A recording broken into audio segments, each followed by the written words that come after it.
Hello everyone, আশা করি সকলে ভালো আছেন। আজ বাজার থেকে 3 কেজি জলপাই এনেছি। জলপাইয়ের এই সিজনে একটু বেশি করে আচার তৈরি করে রাখলে সারা বছরের জন্য সংরক্ষণ করে রাখা যায়। তো আজ আমি জলপাইয়ের আচারের রেসিপিটি আপনাদের সাথে শেয়ার করছি, সাথেই থাকবেন। প্রথমে জলপাইগুলোকে খুব ভালোভাবে ধুয়ে সিদ্ধ বসিয়ে দিচ্ছি। ঢাকা দিয়ে সিদ্ধ না হয়ে আসা পর্যন্ত জাল করতে থাকবো। কিছু সময় জাল করার পর জলপাইগুলো খুব সুন্দরভাবেই সিদ্ধ হয়ে গিয়েছে। এখন চুলা থেকে নামিয়ে জলপাইগুলো থেকে জলটা ঝরিয়ে নেব। গরম থাকা অবস্থাতে জলপাইগুলোকে আধা ভাঙা করে ভেঙে নিতে হবে। যেহেতু জলপাইগুলো গরম, এজন্য আমি একটি স্টিলের চামচের সাহায্যে কাজটা করে নিচ্ছি।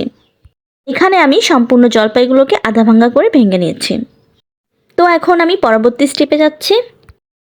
কড়াইয়ে আমি দিয়ে দিচ্ছি 500 গ্রাম সরিষার তেল। তেলটা খুব সুন্দরভাবে গরম করে নিতে হবে। তেলের ভেতরে দিয়ে দিচ্ছি বড় চামচের 2 চা চামচ রসুন বাটা, বড় চামচের 2 চা চামচ আদা বাটাও দিয়ে দিচ্ছি। এখানে আরও দিয়ে দিচ্ছি 2 চা চামচ জিরা বাটা। এখানে তেলটা অনেক বেশি ফেপে উঠেছে, এজন্য আমি অনবরত মশলাটাকে নাড়তে থাকব। বড় চামচের 2 চা চামচ মরিচ বাটা দিয়ে দিচ্ছি। দিয়ে দিচ্ছি 3 চা চামচ হলুদের গুঁড়া।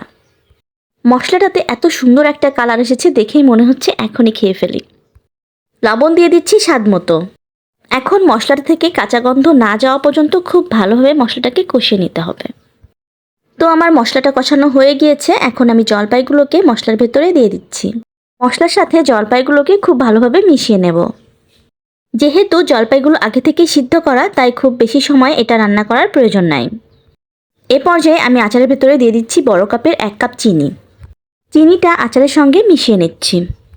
চিনিটা দেওয়ার পরে কিছুটা পানি বের হবে, এই পানিটাকে টানিয়ে নিতে হবে। চিনিটা মেল্ট হয়ে গিয়েছে। এখন আমি দিয়ে দিচ্ছি 5 ফোড়নের গুঁড়া। 5 ফোড়ন আমি আগে থেকে ভেজে গুঁড়া করে নিয়েছিলাম, সেটা এখানে ব্যবহার করলাম। 5 ফোড়নের গুঁড়াটা আমি 2 চা চামচ ব্যবহার করেছি। দিয়ে দিচ্ছি গরম মশলার গুঁড়া 2 চা চামচ। 5 ফোড়ন আর গরম মশলার গুঁড়াটা আচারের সঙ্গে মেশানো হয়ে গেলে আচারটাকে নামিয়ে নেব। খুব সহজেই তৈরি হয়ে গেল 3 কেজি জলপাইয়ের আচার। আচারের কালারটা দেখেছেন কতটা চমৎকার এসেছে?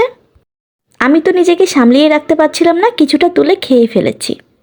আচারটা ঠান্ডা হওয়ার পর একটি কাচের জারে আচারটাকে তুলে নিয়েছি। আচারের ভেতরে কিছুটা মরিচ ভাজা দিয়ে দিচ্ছি।